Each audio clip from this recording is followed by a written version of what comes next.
بسم اللہ الرحمن الرحیم۔ السلام علیکم ورحمۃ اللہ وبرکاتہ۔ بسم اللہ الرحمن الرحیم۔ عزیز طلباء اکرام، ایم اے اسلامیات کے مضمون اسلام اور سائنس کا آج ہمارا سبق نمبر 17 ہے، جس کا عنوان ہے محمد بن موسیٰ الخوارزمی کی سائنسی خدمات۔ تو نیا سبق شروع کرنے سے پہلے ہم گزشتہ سبق کا خلاصہ دیکھتے ہیں۔ گزشتہ سبق میں ہم نے محمد بن موسیٰ الخوارزمی کا نام و نسب پڑھا تھا۔ ایسے ہی پھر ہم نے ان کی پیدائش کے حوالے سے گفتگو کی تھی، ان کے سن پیدائش اور جائے پیدائش وغیرہ پر تفصیلی گفتگو ہو گئی تھی کہ سن پیدائش کے بارے میں مورخین کا اور سوانح نگاروں کا جو اختلاف تھا اور عدم معلوم ہونے کی وجوہات پر ہم نے تفصیلاً گفتگو کی تھی۔ ایسے ہی پھر ہم نے ان کی ابتدائی زندگی کے حالات دیکھے تھے کہ ان کی ابتدائی زندگی کن حالات میں گزری ہے، اور پھر ایک غلط فہمی کا ازالہ ہم نے کیا تھا کہ کچھ لوگ ان کو مجوسی سمجھتے ہیں اور کہتے ہیں کہ وہ مجوسی ہیں۔ اس کی بنیاد امام طبری نے جو ان کے نام کے ساتھ مجوسی لکھا ہے، تو اس غلط فہمی کا ازالہ ہم نے کیا تھا کہ نہیں، وہ مجوسی نہیں بلکہ وہ ایک پکے اور سچے مسلمان تھے۔ ایسے ہی پھر ہم نے ان کی تعلیم و تربیت کے حوالے سے گفتگو کی تھی۔ اگرچہ ان کے اساتذہ کے نام ہمیں معلوم نہیں ہے، ایسے ہی انہوں نے تعلیم و تربیت کہاں سے اور کس طریقے سے حاصل کی، لیکن اتنا لازمی پتہ چلتا ہے ان کی کتب کو دیکھ کر کہ انہوں نے بالخصوص ریاضی میں ماہر ترین اساتذہ سے تعلیم حاصل کی ہوگی۔ ایسے ہی پھر انہوں نے بادشاہ کی طرف لگاؤ رکھا اور بادشاہ سے قرب حاصل کرنے کی کوشش کی، اور بیت الحکمت کے لیے ایک مقالہ لکھا جو کہ ان کے قرب کا ذریعہ بن گیا، اور بیت الحکمت کے اس مقالہ کی وجہ سے وہ ممبر بن گئے۔ ایسے ہی پھر ہم نے ان کی تصانیف پر گفتگو کی تھی کہ ان کی مائع ناز تصانیف کون سی ہیں، تفصیلاً ہم نے دیکھ لی تھی، اور آخر میں پھر ہم نے ان کی وفات کے بارے میں تذکرہ کیا تھا۔ تو انشاءاللہ آج کے اس سبق میں ہم ان کے علمی اور سائنسی کارناموں پر گفتگو کریں گے۔ تو چلیے ہم ان کے سائنسی کارناموں پر، ان کے خدمات پر گفتگو شروع کرتے ہیں۔ تو خوارزمی کی جو اصل تحقیقات تھیں وہ ریاضی کے میدان میں تھی، یعنی علم ریاضی میں ان کی تحقیقات تھیں اور اصل میدان ان کا ریاضی تھا۔ ریاضی میں ان کی دو کتابیں ہیں، حساب اور الجبر والمقابلہ، یعنی الجبر والمقابلہ یہ ان کی ایک کتاب تھی اور دوسری کتاب تھی حساب۔ تو ان دونوں کتابوں کو ایک تاریخی حیثیت ملی، اور یورپ نے ان دو کتابوں سے جتنا کچھ حاصل کیا اتنا کسی اور کتاب سے انہوں نے نہیں سیکھا، یعنی ان دو کتابوں سے وہ بہت زیادہ مستفید ہوئے۔ اس کی مثال کے طور پر حمید عسکری اپنی کتاب نامور مسلم سائنسدان میں لکھتے ہیں کہ رومیوں کے زمانے میں اہل یورپ جو تھے، اہل مغرب، اعداد کو رومن طریقے سے لکھتے تھے، جن سے حساب کے مختلف اعمال مثلا جمع، تفریق، ضرب، تقسیم اور تحویل سخت مشکل اور پیچیدہ ہو جاتے تھے۔ مثال کے طور پہ انہوں نے لکھا ہے کہ فرض کرو کہ جی 160 میں سے 38 کو تفریق کرنا مطلوب ہے، تو رومن اور عربی طریقوں اور دونوں طرزوں کو یہ دیکھیں اس سوال میں کیسے حل کیا جا رہا ہے۔ عربی طرز ہے 160 لکھا اور اس کے بعد 38 لکھ دیا، اور رومن طرز دیکھیں یہ لکھا ہوا ہے اور پھر یہ لکھا ہوا ہے۔ اب عربی طرز میں جو لکھا ہوا ہے 160 اور 38، اس کو اس میں سے تفریق کرنا انتہائی زیادہ آسان ہے کہ فوراً یہ تقسیم ہو جائے گا، لیکن رومن طریقے سے میرے خیال سے مشکل ہی نہیں بلکہ ناممکن ہے اس کو حل کرنا، اتنا مشکل لکھا ہوا ہے۔ اور ایسے ہی دوسرے عدد، صرف یہی ایک عدد ہی نہیں ہے، تو بطور مثال کے ہے تو یہ ناممکن لگتا ہے رومن طریقے سے جمع تفریق کرنا، ضرب تقسیم کرنا۔ تو اس لیے اہل یورپ نے جو ریاضی میں بالخصوص استفادہ کیا ہے، اور وہ سارا کا سارا الخوارزمی کی ان دو کتابوں سے کیا ہے، الجبر والمقابلہ اور ایسے ہی حساب جو ان کی کتاب تھی۔ چونکہ الخوارزمی نے ہی یہ چیزیں متعارف کروائی ہیں عربی طرز کا، اور پھر یورپ نے اس رومن طرز کو چھوڑ کر عربی طرز اختیار کیا تھا۔ ایسے ہی یورپ کی جو سائنسی ترقی کا آغاز ہے وہ سارا کا سارا اسی وقت پر منحصر ہے جب انہوں نے، اہل یورپ نے، اعداد میں رومن طریقے کو چھوڑ کر عربی طریقے کو اختیار کیا تھا۔ اس سے اندازہ لگایا جا سکتا ہے کہ یورپ کے تمام لوگ کس حد تک خوارزمی کے احسان مند ہیں، اور کس حد تک ان کے اوپر ان کی سائنسی ترقی کا انحصار ہے۔ ایسے ہی اب ان کی جغرافیہ میں جو خدمات ہیں، جغرافیہ میں بھی ان کی بہت سی خدمات ہیں۔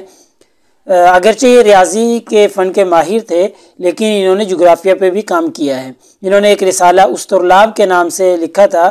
جس میں انہوں نے اس مشہور آلے کی ساخت اور اس کا طریقہ استعمال بتلایا تھا۔ ایسے ہی ایک رسالہ انہوں نے دھوپ گھڑی پر بھی لکھا ہے جس میں انہوں نے گھڑی کو قائم کرنے کی ترکیب وغیرہ وضاحت کے ساتھ بیان کی ہے۔ یہ حمید عسکری نے اپنی کتاب نامور سائنسدان میں اسی بات کو اس طریقے سے واضح کیا ہے کہ ان کا ایک رسالہ ہے اسطرلاب پر جس میں اس مشہور آلے کی ساخت اور طریقہ استعمال کی تفصیلات درج ہیں۔ ایک رسالہ انہوں نے دھوپ گھڑی پر بھی ہے جس میں اس نے گھڑی کو قائم کرنے کی ترکیب بصراحت بیان کی ہے۔ ایک اور رسالے میں زاویوں کے سائنز اور جیوب کے نقشے دیے ہیں جس سے ان کا ٹرگومیٹری میں ان کی مہارت کا پتہ چلتا ہے، ثبوت ملتا ہے۔ ٹھیک ہے، تو ان رسالوں کے علاوہ وہ کہتے ہیں ایک مکمل کتاب جغرافیہ پر بھی ان کے قلم سے نکلی ہے، تو یہ ان کی علم جغرافیہ میں خدمات ہیں۔ ایسے ہی الجبرا میں خدمات کے حوالے سے حمید عسکری اپنی کتاب نامور سائنسدان میں لکھتے ہیں کہ خوارزمی کا الجبرا آج سے 12 صدیاں پہلے لکھا گیا تھا جب دنیا میں انسانی علم موجودہ زمانے کی نسبت نہایت محدود تھا،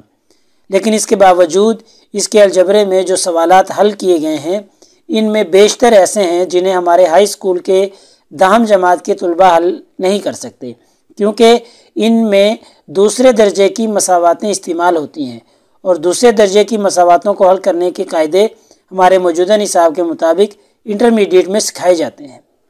تو یہ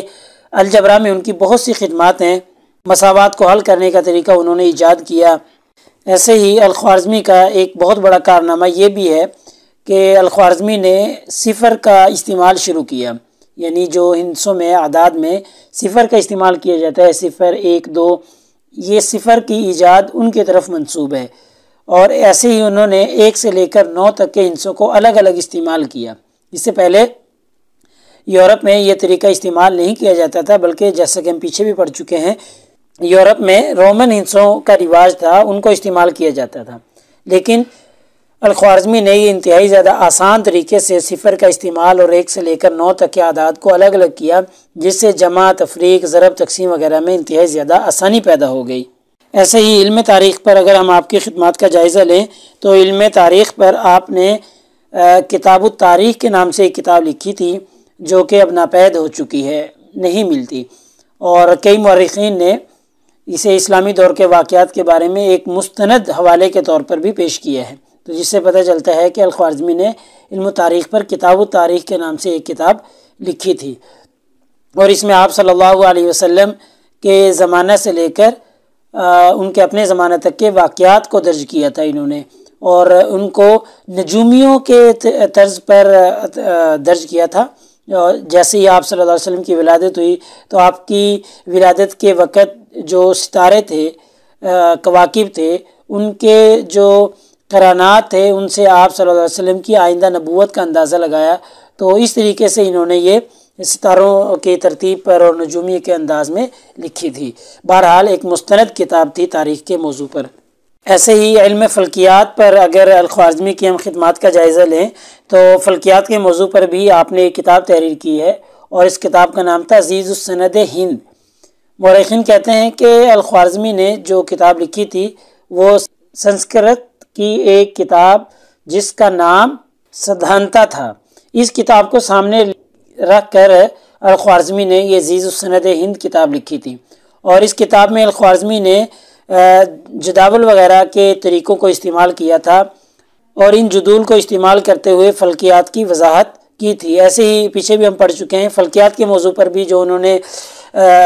کتابیں لکھی تھی 2، ان میں بھی آپ نے جداول وغیرہ کا زیادہ استعمال کیا تھا۔ آپ کی جو یہ کتاب ہے عزیز السند ہند، اس کا لاطینی زبان میں ترجمہ بھی ہو چکا ہے۔ بہرحال اگر ان کی خدمات کا خلاصے کے طور پر ہم جائزہ لیں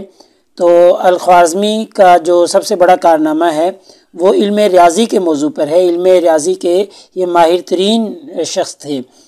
اور انہوں نے الجبرا کا تعارف کروایا، الجبرا پیش کیا،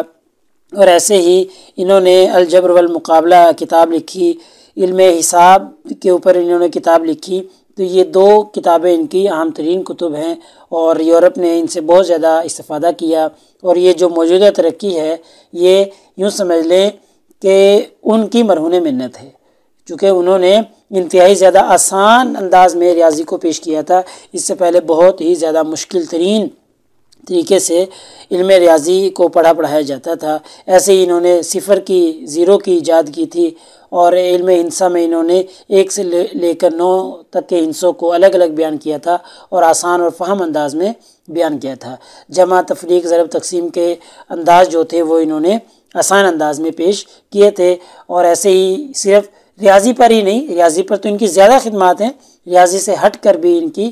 دوسرے موضوعات پر بھی بہت سی خدمات ہیں جن کا ہم جائزہ لے چکے ہیں۔ لہٰذا ہمارے سبق کا خلاصہ بھی یہی ہے کہ آج کے اس سبق میں ہم نے الخوارزمی کے جو بڑے بڑے کارنامے اور سائنسی خدمات تھیں ان کو تفصیلاً دیکھا ہے۔ علم فلکیات کے اوپر ان کی جو خدمات ہیں، علم جغرافیہ پر جو ان کی خدمات ہیں، ایسے ہی علم ریاضی میں، علم ہندسہ میں، علم حساب میں جو ان کی خدمات ہیں ان کا ہم نے تفصیل سے تذکرہ کر لیا ہے۔ ایسے ہی انہوں نے جو اہم تصانیف لکھی ہیں ان پر ہم نے تبصرہ کر لیا ہے۔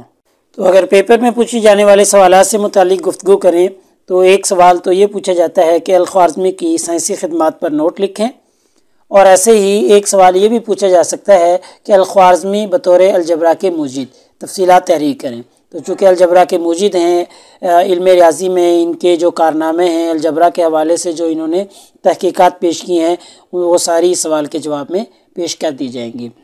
ایسے ہی علم ریاضی یا علم جغرافیہ، علم فلکیات وغیرہ کے حوالے سے بھی ان کی خدمات کا پوچھا جا سکتا ہے، تو وہ سارے تفصیل سے ہم نے چیزیں پڑھ لی ہیں۔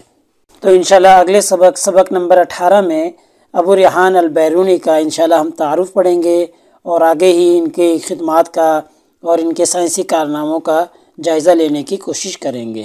جزاکم اللہ خیر۔ السلام علیکم ورحمۃ اللہ وبرکاتہ۔ اللہ پاک آپ سب لوگوں کا حامی و ناصر ہو۔ اگلے سبق تک اجازت چاہتا ہوں۔ اللہ تعالیٰ آپ کو کامیابیاں اور ترقیاں نصیب فرمائے۔